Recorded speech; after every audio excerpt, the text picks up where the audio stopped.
It was the night of February 19, 1994, at Riverside General Hospital in California, when emergency staff rushed to prepare for a new patient. This particular evening, however, would unfold into one of the most perplexing medical mysteries of the modern era, leaving doctors and scientists baffled for decades. 31-year-old Gloria Ramirez was brought in, suffering from late-stage cervical cancer, severe heart palpitations, and breathing difficulties. Her condition was critical, and the medical team immediately recognized the urgency of her situation, preparing for a standard, yet intensive, course of treatment. Paramedics noted she was semi-conscious as they wheeled her into the emergency room, a scene that would soon become one of the strangest and most baffling medical mysteries in modern history. Little did anyone know, this seemingly routine admission would soon plunge the entire department into chaos and fear. Upon her arrival, hospital staff quickly initiated standard procedures, including oxygen for fluids and sedatives. These were routine measures for a patient in her critical state, aimed at stabilizing her condition and alleviating her immediate distress. As nurses and doctors began treating Gloria, they noticed a series of alarming and inexplicable phenomena. These observations were so unusual that they immediately raised red flags, signaling that something was profoundly wrong beyond her known medical conditions. Her skin appeared unusually oily, and her body emitted a strange, fruity, almost chemical odor that permeated the air. This peculiar scent was unlike anything the experienced medical staff had encountered before, adding to the growing sense of unease in the emergency room. When Nurse Susan Kane attempted to draw blood, she noticed an ammonia-like smell emanating from the syringe.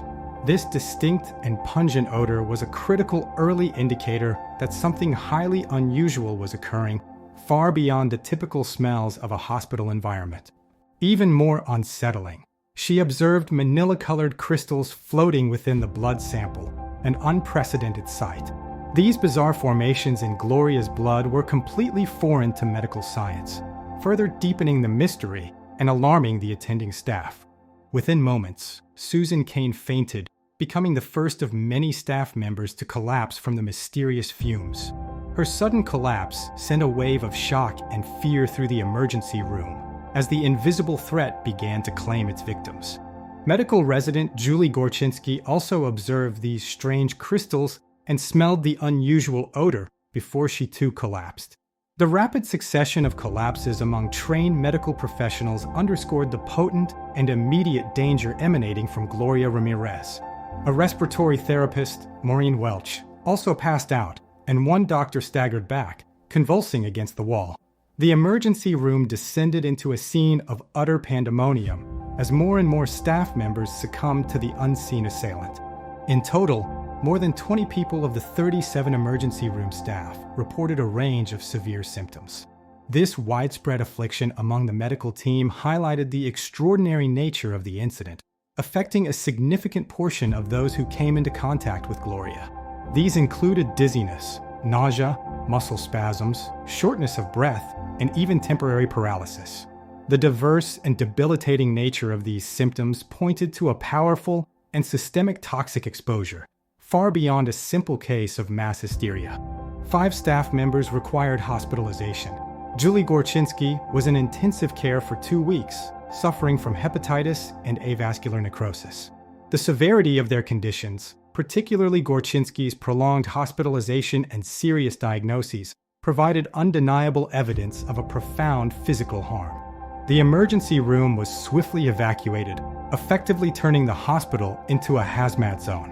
This drastic measure was taken to protect remaining staff and patients from the unknown contaminant, transforming a bustling medical facility into a scene of scientific investigation and containment. Gloria Ramirez died that night, officially from kidney failure stemming from her cancer, but the cause of the staff's illnesses remained a profound mystery. Her death, while attributed to her pre-existing condition, was overshadowed by the inexplicable events that transpired around her, leaving a chilling legacy of unanswered questions. Hazmat teams meticulously sealed off the emergency room, examining every surface for leaks, toxic gases, or radiation, yet found nothing. Their thorough investigation yielded no conventional explanations, deepening the enigma surrounding Gloria Ramirez and the events of that night. Her body was placed in an airtight coffin and stored at a secure facility, delaying the autopsy for weeks due to persistent contamination fears. The extreme precautions taken with her remains underscored the profound uncertainty and fear that her case had instilled in the medical and scientific communities. Investigations involved Riverside County, the CDC, California's Health Department, and the Lawrence Livermore National Laboratory.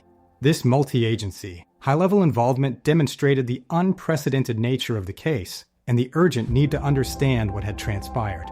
The media quickly dubbed her the Toxic Woman, a name that captured the terrifying unknown surrounding her case. This sensational title reflected the public's fascination and fear as the story of Gloria Ramirez spread, becoming a chilling urban legend. Scientists at Lawrence Livermore National Laboratory eventually proposed a controversial theory to explain the inexplicable events. This theory, while offering a potential scientific pathway, was met with skepticism and debate within the broader scientific community. They suggested Gloria had been using dimethyl sulfoxide, or DMSO, a solvent found in industrial applications and some over-the-counter creams, as a home remedy for her cancer pain. This substance, readily available and sometimes used for its purported healing properties, became the central focus of their hypothesis. This DMSO could have built up in her system, and in the emergency room, the administered oxygen and medications may have triggered a chemical reaction. The theory posited that the hospital environment inadvertently created the perfect conditions for a dangerous transformation within her body. The theory posited that DMSO converted into dimethyl sulfate, a highly toxic gas and a known chemical warfare agent. This transformation, if true, would provide a scientific explanation for the sudden and severe symptoms experienced by the medical staff, linking the incident to a potent chemical weapon. This chemical transformation could explain the strange odor, the fumes, and the sudden collapse of the medical staff. The hypothesis offered a compelling, albeit unsettling, explanation for the chaotic events that unfolded in the Riverside General Hospital emergency room. Furthermore, elevated levels of sulfate, a byproduct of dimethyl sulfate, were found in her blood, lending some credence to this hypothesis. This crucial piece of evidence provided a tangible link between the proposed chemical reaction and the actual physiological findings in Gloria's system. However, the DMSO explanation is not universally accepted, and the case remains shrouded in doubt. Many scientists and investigators found flaws in the theory, leading to ongoing debate and a persistent lack of consensus regarding the true cause of the incident.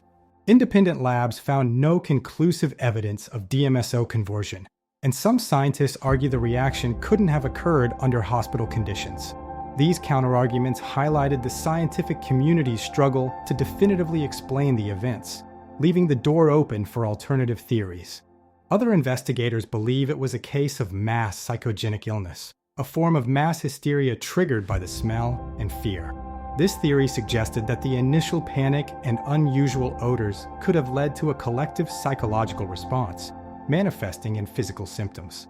Yet, the physical symptoms experienced by the staff, fainting, spasms, temporary paralysis, hepatitis, and bone damage, appeared too real and widespread to be solely psychological. The severity and objective medical diagnoses of the affected staff members challenged the mass hysteria explanation, pointing to a more tangible cause. To this day, the Gloria Ramirez case remains unsolved, a chilling enigma in medical history. The lack of a definitive explanation continues to haunt the medical community, serving as a stark reminder of the limits of scientific understanding. Her body showed no sign of traditional poisons, and despite thorough cleaning, some who fell ill never fully recovered. The lingering health issues among the affected staff further underscored the profound and lasting impact of the mysterious events, even after the immediate danger had passed. Gloria Ramirez was buried quietly in Riverside, her family left without answers, and her story left hanging between chemistry and the supernatural. Her tragic death and the subsequent events continue to defy easy categorization, remaining a testament to the unexplained forces that sometimes intersect with human lives.